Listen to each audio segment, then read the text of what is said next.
बढ़ते हैं बीकानेर की बड़ी खबर आपको बता दें। यहां पर टिकट ना मिलने पर कन्हैयालाल झांवर नाराज हो गए हैं। विकास न्याय मंच से चुनाव लड़ने की उन्होंने बात कही है। कांग्रेस से टिकट नहीं मिलने पर नाराजगी जताई है। तो देखिए, अब टिकट के ऐलान कांग्रेस में हो गए हैं, 2 लिस्ट आ गई है। बीजेपी में तो नाराजगी सामने आई ही थी, अब कांग्रेस में भी नाराजगी टिकट मिलने के बाद अलग अलग तरीके से सामने आ रही है। जो खबरें आ रही है उसको उसी तरीके से आप तक पहुंचाते हुए क्या अब कुछ बोला है कन्हैयालाल झांवर ने, आइए सुनते हैं।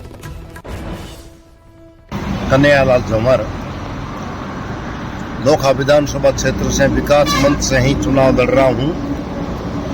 बाकी जो बीकानेर पूर्व की खबरें आ रही है वो सरासर गलत है।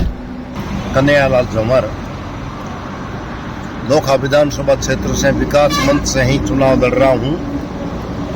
बाकी जो बीकानेर पूर्व की खबरें आ रही है वो सरासर गलत है। और दूसरी तरफ राजस्थान का सियासी घमासान लगातार तेज होता जा रहा है। डूंगरपुर सीट पर कांग्रेस की मुश्किल बढ़ती हुई दिखाई दे रही है। डूंगरपुर सीट पर प्रत्याशी गणेश घोगरा का विरोध शुरू हो गया है। बिछीवाड़ा प्रधान देवराम ने विरोध किया है। देवराम राउत का चुनाव लड़ने का ऐलान सामने आ चुका है। उन्होंने ऐलान कर दिया चुनाव लड़ने का, निर्दलीय चुनाव लड़ने का उन्होंने ऐलान कर दिया है। जी हां, तो मुश्किल अब इस तरीके से डूंगरपुर सीट को लेकर कांग्रेस की बढ़ती हुई दिखाई दे रही है, उनके प्रत्याशी की बढ़ती हुई दिखाई दे रही है, क्योंकि कांग्रेस ने डूंगरपुर सीट से गणेश घोगरा को प्रत्याशी जो बनाया है उनका विरोध हो रहा है। बिछीवाड़ा प्रधान देवराम ने विरोध जताते हुए चुनाव लड़ने का ऐलान कर दिया और कहा है कि निर्दलीय चुनाव मैं लड़ूंगा। अब देखना यह होगा कि निर्दलीय चुनाव का लड़ने का ऐलान किया है तो उनको मनाया जाता है या फिर कुछ और रास्ता निकलता है। बात बीजेपी की करते हैं। दूसरी लिस्ट में राजसमंद जिले की कुंभलगढ़ विधानसभा सीट से मौजूदा विधायक सुरेंद्र सिंह राठौड़ को टिकट देने के विरोध में अन्य दावेदारों ने बगावत तेज कर दी है। दावेदार नेताओं ने पार्टी आलाकमान को 2 दिन का अल्टीमेटम देते हुए टिकट बदलने की मांग की है। ऐसा न होने पर मजबूत निर्दलीय दावेदार मैदान में उतरने को लेकर रणनीति बनाने का ऐलान किया है। इससे पहले भाजपा की दूसरी सूची में कुंभलगढ़ के मौजूदा विधायक सुरेंद्र सिंह राठौड़ को टिकट देने का कई दावेदारों ने विरोध किया है। आक्रोशित कार्यकर्ताओं ने सांसद दिया कुमारी, प्रदेश अध्यक्ष सीपी जोशी और विधायक सुरेंद्र सिंह के खिलाफ जमकर नारेबाजी की। भाजपा आलाकमान से कुंभलगढ़ से टिकट परिवर्तन की मांग भी की है।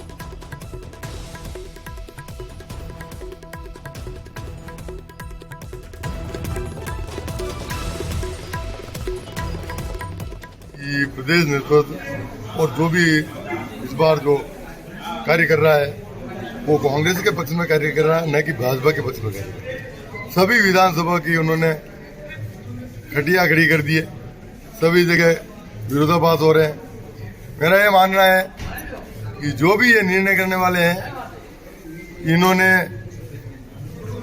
धरती पर जो सर्वे कराया उसको देखा तक नहीं और इसका खामियाजा शीर्ष नेतृत्व को भुगतना पड़ेगा।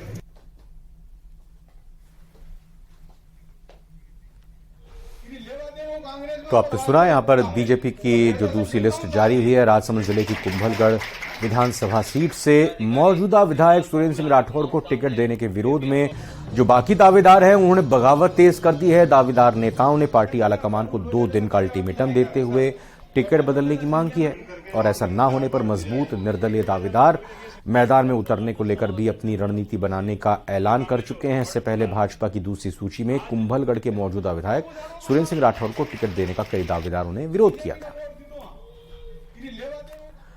नागौर की बड़ी खबर, बीजेपी में शामिल होंगे आरएलपी के नेता। आरएलपी के नेता बीजेपी ज्वाइन कर सकते हैं। जी हां, रेवंत राम डांगा, जगदीश बिडियासर बीजेपी में शामिल हो सकते हैं। नेता दोनों आरएलपी के हैं। दोनों ही नेता बेनीवाल के मजबूत साथी रह चुके हैं, यानी हनुमान बेनीवाल के मजबूत साथी रहे हैं ये। और खबर इस बीच आ रही है कि साफ तौर पर आरएलपी से अब ये बीजेपी में शामिल होंगे, ये बात निकलकर सामने आ रही है। नागौर की बड़ी खबर, तो कहीं ना कहीं जबरदस्त इस वक्त राजनीतिक पारा बढ़ता जा रहा है, सियासी घटनाक्रम तेज होता जा रहा है राजस्थान में और इस बीच बीजेपी में शामिल होंगे आरएलपी नेता। यह खबर आ रही है आरएलपी के नेता बीजेपी को ज्वाइन कर सकते हैं। महेंद्र से बात करते हैं, हमारे संवाददाता हमारे साथ जुड़े हैं और जानकारी के लिए। महेंद्र, क्या जानकारी इन दोनों नेताओं की ज्वाइनिंग से, कितना झटका आरएलपी के लिए हो सकता है, बीजेपी को क्या फायदा पहुंच सकता है? देखिए, बिल्कुल रेवंत राम डागा मूंडवा के प्रधान प्रतिनिधि है और इनको लेकर ये खबर सामने आई है कि ये आज ही बीजेपी ज्वाइन कर सकते हैं और जयपुर में ये लोग